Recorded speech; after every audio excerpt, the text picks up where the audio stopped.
Tú quieres fomentar la riqueza, reduce el sistema impositivo. Tú quieres generar más impuestos para el Estado, pues en vez de subir las cuotas, intenta ampliar la base.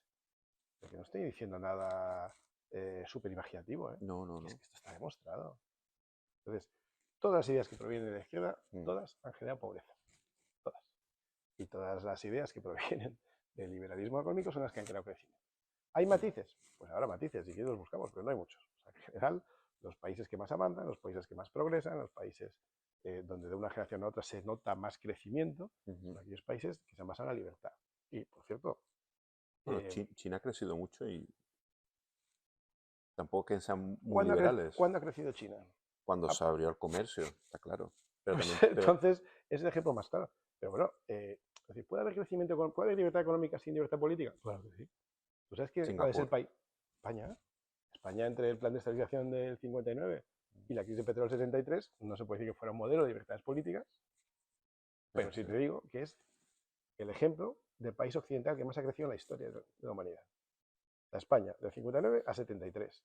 ¿Democrática? No. ¿Crecimiento? Sí. ¿Por qué? Porque en el mercado económico, en lo económico, se fue muy liberal.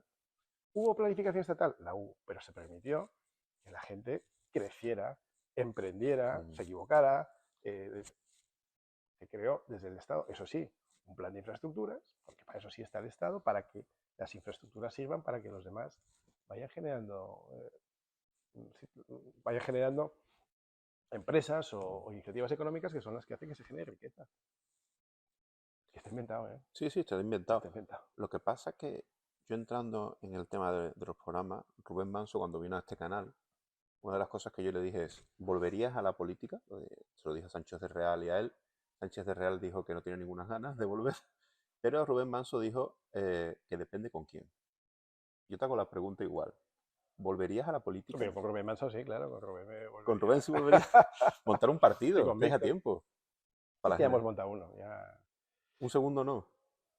Ahora estoy en otra cosa. Ahora lo que sí estoy es en montar un centro de pensamiento que defienda estas ideas y que se las ofrezca al público en general, pero también a los partidos que las quieran adoptar Un como FAES. suyas. Bueno,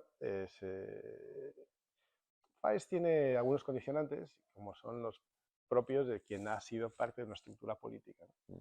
El conjunto de la fundación, digo, no, yo sería yo parte de una política, pero lo que yo voy a crear es algo completamente independiente, con ninguna vinculación en ningún partido político y con la idea de hablar de propuestas y de ideas para mejorar junto con profesionales del sector privado, gente competente del sector privado, pensando a 25 años.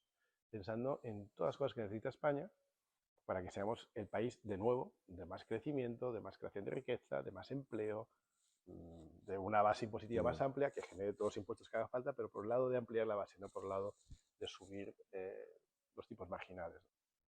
Y yo creo que el poder político tiene enorme capacidad para hacerlo.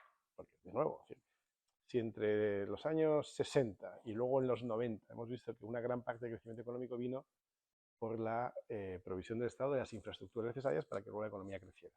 Pues hoy, que han vuelto a pasar pues, el mismo número de años, unos 30 desde la última gran inversión en infraestructuras, creo que el Estado tendría que volver a presentar un plan de infraestructuras muy potente para permitir, para empezar a reactivar la economía y permitir que los agentes económicos privados puedan desarrollar su capacidad en ese mercado.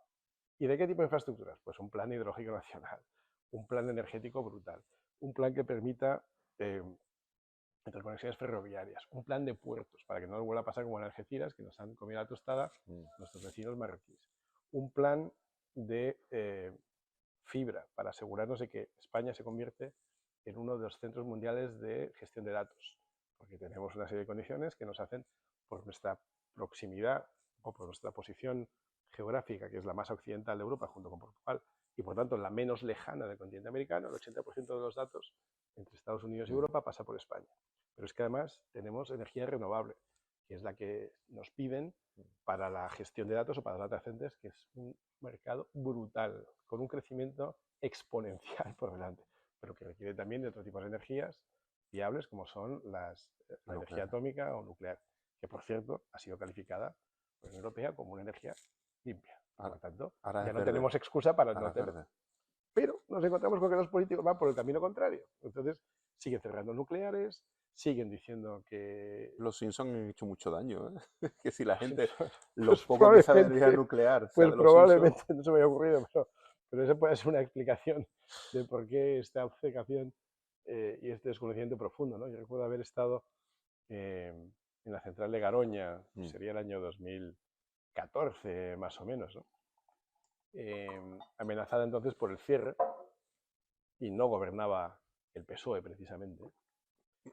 Y haber visitado aquella central, haber visto a una generación de jóvenes ingenieros, varias de ellas, mayoría yo te diría mujeres, muy brillantes, que explicaban con enorme capacidad de convicción, explicaban las bondades de aquella central y te explicaban cómo la tecnología que se había implementado pues 50 años atrás, porque normalmente las centrales se hacían previendo 100 años de funcionamiento, pero con una revisión a los 50 años. Y la tecnología de 50 años atrás, es decir, en mediados de los 70 o finales de los 60, tecnología especialmente desarrollada por General Electric en Estados Unidos, había sido un éxito total, porque en los 50 años de operación de Garoña y de otras centrales que hay en España, pues no ha habido, como en casi ningún sitio del mundo occidental, no ha habido, donde no hay tsunamis, ¿sabes? Donde no hay temblores graves, pero ha sido una historia de éxito. La historia nuclear ha sido una historia de éxito.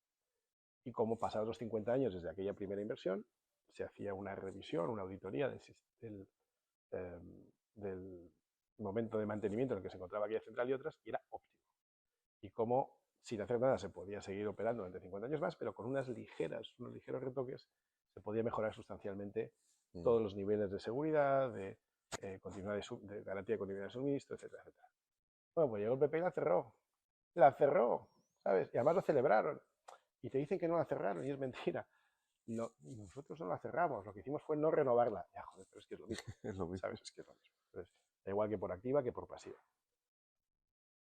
Hoy tenemos la central de Almaraz, que lleva el mismo camino y que puede que se cierre si no hacen nada por evitarlo. Entonces te dirán que no la han cerrado, pero si dentro de 2 años se empieza a desmantelar porque no la han renovado, pues es que es lo mismo, ¿no? Entonces, volviendo a lo que te decía, hay muchas ideas que se pueden desarrollar desde fuera de la política, vinculadas a ningún partido, sino atrayendo gente del sector privado, ingenieros de telecomunicaciones para hablar de data centers, ingenieros nucleares para hablar de centrales nucleares, ingenieros de caminos para hablar de un plan de infraestructuras o un plan de energía nacional, o para hablar de cuáles son las oportunidades que afronta España, que son innumerables en logística, en industria, en servicios, por supuesto, en turismo, en todo tipo de cosas, pero con gente que sepa del tema, con gente que sepa del tema, con gente mínimamente competente.